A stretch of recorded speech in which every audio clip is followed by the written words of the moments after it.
Hello दोस्तों, कैसे हैं आप सभी लोग। मैंने दोस्तों स्टूडेंट्स को जनरली एक बात बोलते हुए बहुत देखा कि सर मुझे आता तो था लेकिन भूल गया, एग्जाम टाइम में भूल गया। बहुत सारे पेरेंट्स भी जब नई न्यू क्लास के लिए एडमिशन कराने आते हैं तो अपने बच्चे के बारे में बोलते हैं कि सर ये पढ़ता बहुत है, इसको आता बहुत कुछ होता है, लेकिन एग्जाम टाइम में पता नहीं से क्या हो जाता है, एग्जाम टाइम में भूल जाता है। तो आज मैं यही डिस्कशन आप लोगों के साथ करने वाला हूं। तो आइए देखते हैं कि मैं किस तरीके से इसका सोल्यूशन आपको देता हूं। अबे यार, अरे आता तो था मुझे वो सवाल, अरे कैसे भूल गया, क्या हो गया, शिट शिट शिट, क्या जवाब था उसका, क्या जवाब था। होता है, होता है ऐसा कुछ। अब एग्जाम टाइम में एक चीज हम लोग जनरली करते हैं, वो क्या है, पेन होता है साथ में और वो हमारे मुंह में होता है और हम जनरली छत की तरफ देख रहे होते हैं। तो क्या हम छत पे क्या देख रहे हैं, कोई छिपकली दिख रही हो, कितनी सुंदर छिपकली है, काश ये मेरे पास होती। हम ऐसा तो नहीं कुछ कर रहे। हम लोग जनरली कर क्या रहे होते हैं, हम अपने दिमाग को उस सवाल के जवाब पे ले जाने की कोशिश कर रहे होते हैं। वो कोशिश कैसे कर रहे होते हैं, हम अपने पढ़े हुए को हम विजुलाइज करने की कोशिश कर रहे होते हैं उस चैप्टर के उस पेज पर, चाहे वो बुक का पेज हो, चाहे वो हमने कई नोट्स बनाए हो उसका पेज हो। हम वो ढूंढने की कोशिश कर रहे होते हैं कि वो कहीं दिख जाए। हम दिमाग में जो फर्रे बने हुए हैं हम उस फर्रे तक पहुंचने की कोशिश कर रहे होते हैं। लेकिन क्या सच्ची में हम ये प्रैक्टिस घर पे करते हैं? हम सीधा एग्जाम टाइम में ये चीज ट्राई कर रहे हैं, जो चीज हम पहुंच नहीं पा रहे हैं। हम घर पे, जब आप घर पे जब प्रैक्टिस कर रहे हो, ये चीज कर रहे हो, करते करते करते कोई सवाल, भाई यार क्या था वो फॉर्मूला क्या था, नहीं याद आ रहा, सीधा बुक खोली, ओ अच्छा हाँ ठीक है। पर घर पे भी तो रिहर्सल करो भैया इसकी, क्यों नहीं कर रहे हो?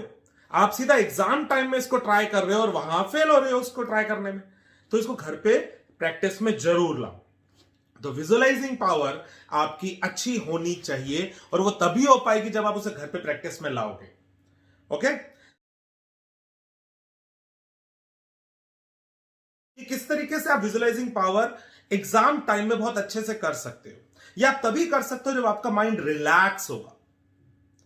तो एग्जाम से ठीक पिछले दिन कभी भी ओवर स्टडी मत करो। सबसे पहले रिलैक्स करो माइंड को। पूरे दिन आपका माइंड अगर रिलैक्स रहेगा तो वो एग्जाम के जो 3 घंटे होंगे उस 3 घंटे में आप सही में सही तरीके से सोच पाओगे। तो आप लोगों ने कभी एक बात सोची है कि आप 3 घंटे का एक मैच खेल कर आओ या स्पोर्ट्स एक्टिविटी कर कर आओ और 3 घंटे की आप एग्जाम देकर आओ, किसके बाद आपको बेहतरीन वाली नींद आती है, एकदम मजेदार वाली नींद किसके बाद आती है? भाई मैं तो अपने पर्सनल एक्सपीरियंस से कहूंगा कि जो एग्जाम के बाद की जो नींद होती है ना, वो बहुत प्यारी होती है।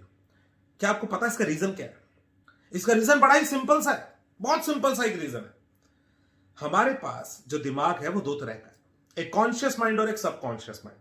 कॉन्शियसली जो हम चला रहे हैं हर समय, हम जो सोच रहे, जो वॉलंटरी हम कर रहे, लेकिन जो सबकॉन्शियस माइंड है वो हमेशा हमेशा एक्टिव है, हमेशा, चाहे आप चाहो या ना चाहो। सोते हुए आपको सपने दिखा रहा है, वो अच्छे भी बुरे भी सब वो दिखा रहा है, सबकॉन्शियस माइंड।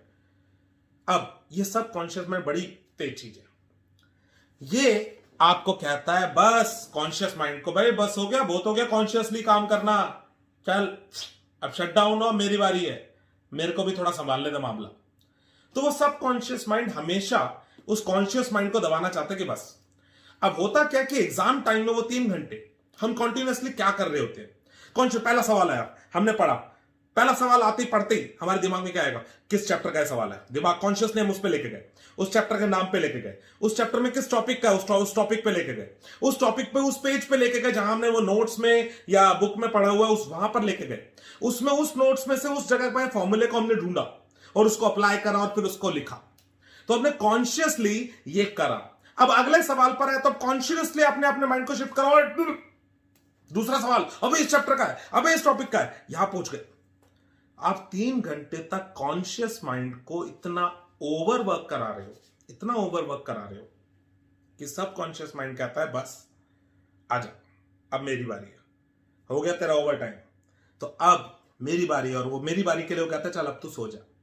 तो सोएगा तो मैं ढंग से काम कर पाऊंगा। तो अब ये जो कॉन्शियस माइंड को आप 3 घंटे वहां पर एक्टिवली अगर वर्क कराना चाहते हो तो तभी कर पाओगे जब आप सच में उससे पहले आपने इसको रिलैक्स छोड़ा होगा, सबकॉन्शियस माइंड को एक्चुअली आपने काम करने दिया होगा कि वो उस 3 घंटे के लिए हमें दुखी ना करे। तो वो तभी हो सकता है जब आप एग्जाम से पहले अपने आप को रिलैक्स रखें।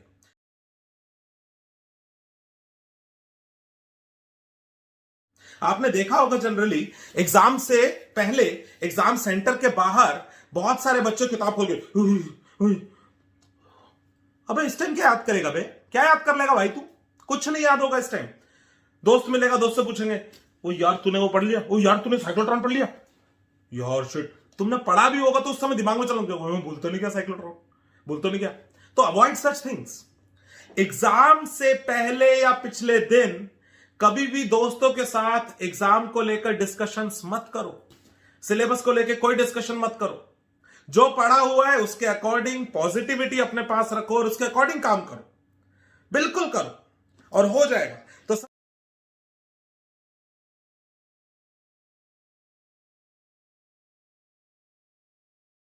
अभी आखिरी पॉइंट जो मैंने लिखा, आप कहोगे सर हम तो कर लेंगे लेकिन मम्मी पापा कहेंगे तेरा कल पेपर है पढ़ ले जाके।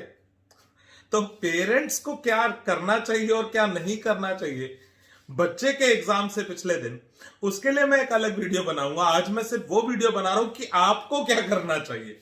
Okay, you just try. नहीं वो कुछ नहीं, डांट खा के बैठ जाना, मगर रिलैक्स रहना। ये ना हो कि डांट खाने के बाद जो हम सोचते हैं मैं ये घर छोड़ दूंगा, वो सब नहीं, ठीक है। सिर्फ पढ़ाई को सोचना है। तो प्लीज अपने कमेंट्स में आप लोग मुझसे पूछ सकते हैं, और भी कुछ बातें अगर आप मुझसे डिस्कस करना चाहते हैं तो कर सकते हैं। मैं अपने स्टाइल में इसी तरीके से आप लोगों के साथ आपकी प्रॉब्लम्स डिस्कस करने में जरूर इंटरेस्टेड रहूंगा। तो मिलते हैं नेक्स्ट टाइम नेक्स्ट वीडियो के साथ कोई एक और अच्छे टॉपिक के साथ। तब तक के लिए bye bye, love you all, take care.